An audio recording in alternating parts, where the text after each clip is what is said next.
Hello everyone, my name is Carissa McComb and welcome to today's video. Today's video is going to be filmed a little bit like not as high quality as I normally have. I'm filming on my G7X instead of my M50 and the reason for that is because I am filming this video about my M50, so it just kind of made sense not to be filming on it because I need to show you the camera itself.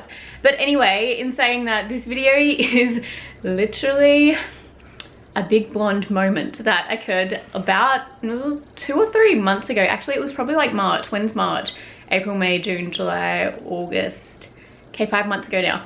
Right, wow, get with the times. So this happened 5 months ago. I accidentally dropped my Canon M50 in a bathtub full of water. Now, basically, just to summarize how that happened, I was filming a sponsored, I wasn't filming, I was taking a photo for a sponsored post, and I put my camera, this thing here, on my GorillaPod, and it should have actually held the weight, but it just didn't. And as soon as I let go of the camera, it literally just toppled like that into the bathtub.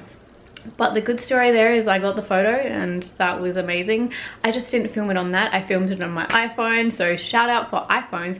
Anyway, and as you can obviously assume, I was freaking out. I was like crapping balls. Crapping balls? That's not even a saying. We're gonna go with that. But anyway, as soon as it happened, freaked out. I grabbed it straight away out of the water and I did the stupidest thing ever. So I've like opened up the compartment, I took the battery out, put the battery back in after shaking the excess water out and tried to turn it back on, and then I realized what I'd done and I was like, crap, I've just like stuffed this up even more. There was a whole lot going on, but the best news ever I'm going to share with you is I got my camera to work again.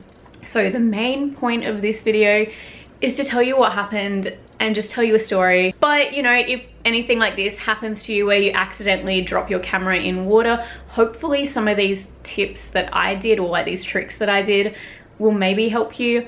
But yeah, I'm just gonna get straight into explaining what happened. So anyway, after trying to turn it on, I was like, you're an idiot, Carissa, you need to just not do that, chill out, take everything out again. So I did that, opened up all the compartments, and I went to Google. I went straight to Google and everyone was saying, you know, the rice bowl trick and everything. And so I had one bag of rice, like, you know, those little tiny bags, and then I got like a mixing bowl and I put my camera in the bowl with the like these compartments kind of completely open. So I had that open, had that out, and then I had, what did I do? Oh yeah, so I took my lens off. That was another thing that I did because water was literally everywhere. So I took my lens off, had that all like this, and then I placed this face down into the rice, and then this, I took off this part here. So everything was literally exposed, but I was like, you know what, like my camera's stuffed right now, so worst case scenario, it's not gonna work. Best case scenario is it will work. So I had to do everything. I know you're not meant to ever like expose those parts of the camera, but like I said, like that camera was not gonna work. So I did it, filled it all up with rice, and then I waited 2 days, and then I came back and the rice was sogs. Like it was so soggy. So there was so much water in there. The first thing that I realized was like the rice had gotten everywhere. So it was like all up in this compartment's grill, like it was stuck down everywhere in there, and I've just gone, this is not ideal. Like this is gonna get, like it may work, but then I'm gonna have rice everywhere. So what I did after those 2 days, because it was still like soggy, so the rice that was stuck in there was just wet and sticky, so there was still 100% water in my camera. And then the next thing I did was, you know those little like silicone bags that you get when you make a purchase, usually of like bags, I guess, you know those little ones that are like do not eat, and it's got like little silicone things that like keeps the air fresh, or those what are they called, the moisture rid bags, like where they just suck the moisture out. If you don't live in a humid area, you probably wouldn't know what those moisture rid bags are, but I think you'd know what those silicone bags are. I literally have none now because I haven't repurchased anything since this. So the next thing I did was I got those silicone bags and I shoved them in here. So what I did first was I got rid of all of the rice that I could get out, there was like maybe 1 or 2 flakes that was stuck down the SD card section, and I couldn't get that out. But I got the silicone bag, shoved it in, and then I did the same thing for like where the lens is at the front. So I had silicone bags on the entry points where you know, you really don't want rice in, and then I got extra silicone bags because we've got like those you know, we've got those moisture ridding things that we usually keep in our cupboards, but we don't have them anymore because of this. But then I got like the lens and covered both sides with it because you really don't want to scratch your lens in general, and you don't want the rice to be getting in this section here, because that is just not going to work at all. Anyway, so I did that, and then what I did, like I had someone suggest like, why don't you put all of that in like a clip bag, so then it's just constricted to that area. Mind you, I had covered the bowl with like a tea towel because I've got a cat, and I didn't want the cat really to like go for gold with the rice and be all like, oh my gosh, it's a toy, because it's not. And yeah, so I got the rice, had the camera, had the lens, had the like suction bags, the silicone bags, and put that all in like a plastic bag, clip bag, and I closed it. Not all the way. I did like have like maybe that much of a gap left, just because you don't really want to have the moisture stuck in that bag either, because then it's like you've rid the moisture from the camera, but your camera's still sitting in like juju. So I didn't do that anyway. And overall, I reckon I kept the camera sitting like that for like a good month. I was very scared to get the camera out before then, because in the back of my head I was like, curiously, you just have to accept that the camera is done. So I didn't want to take it out, and I think that actually worked a lot in my favor, because eventually what happened was I took it out, I put my battery back in, but mind you, I didn't put the original battery that I had at the time that went in the bathtub in it. I had a second spare one, so I put the second spare one in it, and I crossed all of my fingers and ovaries and prayed to every single person out there, and I turned the camera on and it worked. And I was so relieved, like so happy, but there was like a lot of rice dust everywhere. And I did have, I did notice on the inside of the lens, there was like a, just a dew formed behind the lens. So it was like behind here, you could see like the dew had formed behind that lens. I tried to Google and YouTube how to get that out and clean it, but let's be honest, that was just impossible. And so I found the number for it was an ex-Canon worker. He does all the fixing and repairs, like, but nowhere near the same price as Canon, and that was a lifesaver. So I rang him up, I explained what happened, and he was very skeptical that my camera had worked still. And so I dropped the camera off, and yeah, he was very shocked that the camera was still working.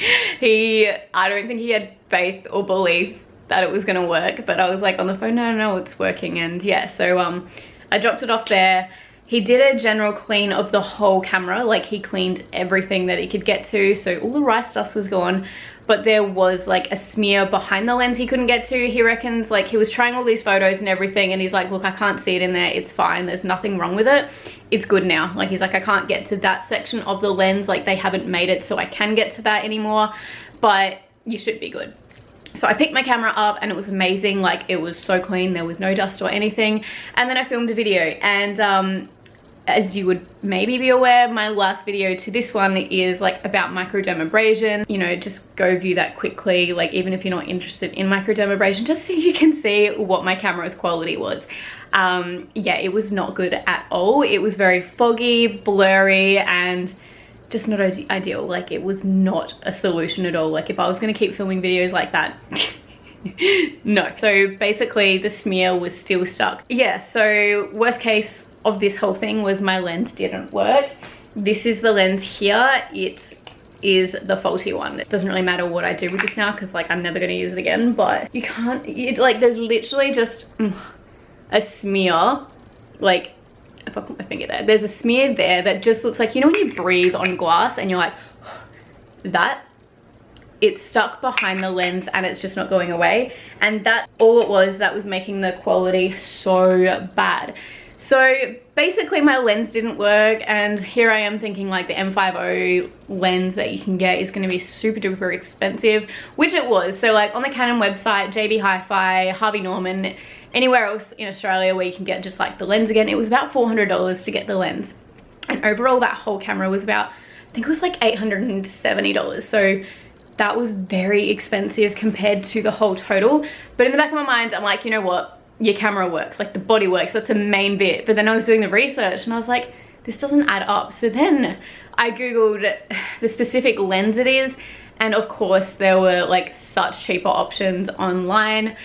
I think mine in the end came from Hong Kong, but I paid $160 including shipping for the brand new lens, and it's on the body now. So this is the crappy one that came with it. This is the brand new one. It looks exactly the same, like it is identical. There is nothing on here that is different, and this was 160, 168, 100 something like that dollars, whereas this was like 400 plus. So of course I went for the cheaper option, and now my camera is 100% working now. There is, like you can see, there's nothing wrong with it, I guess. I don't know.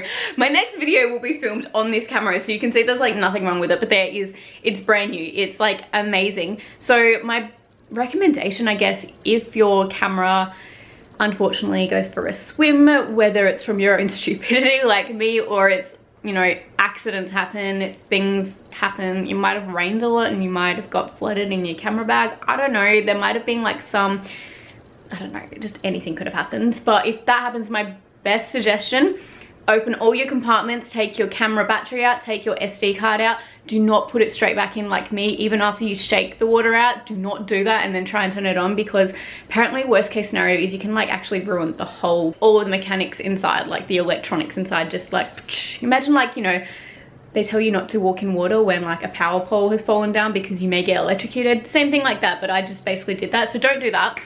And yeah, so I recommend either getting rice or 100% get those sachets, that, you know, the moisture rid sachets, the silicone bags, and put them in the compartments. You know, I find rice is good, but then you do have to expect to then send your camera off to get a cleanse, and that can be pricey, like depending on where you go.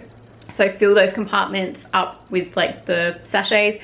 And the front of the camera where the lens goes, 100% recommend putting those sachets there as well, because you don't want to scratch the mirror that is behind the lens, because once you scratch that, your whole camera is done. It's literally like if you had that fog just stuck on the mirror and you just have really bad quality. But yeah, my camera works. It went for a swim in a bathtub of warm water, and it wasn't fresh water either. I think there was actually like oils in the water, so that was like even worst case scenario as well. But you have to be quick on your feet if you drop your camera in water. Do all these steps and hopefully it works for you. Like, I'm not promising it will, because water and cameras, like my camera guy said, it's just not gonna work again. But you know, this may hopefully save someone out there if something similar like this happens to them.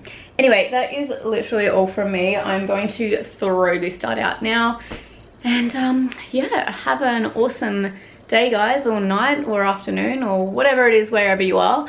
And until next time, goodbye.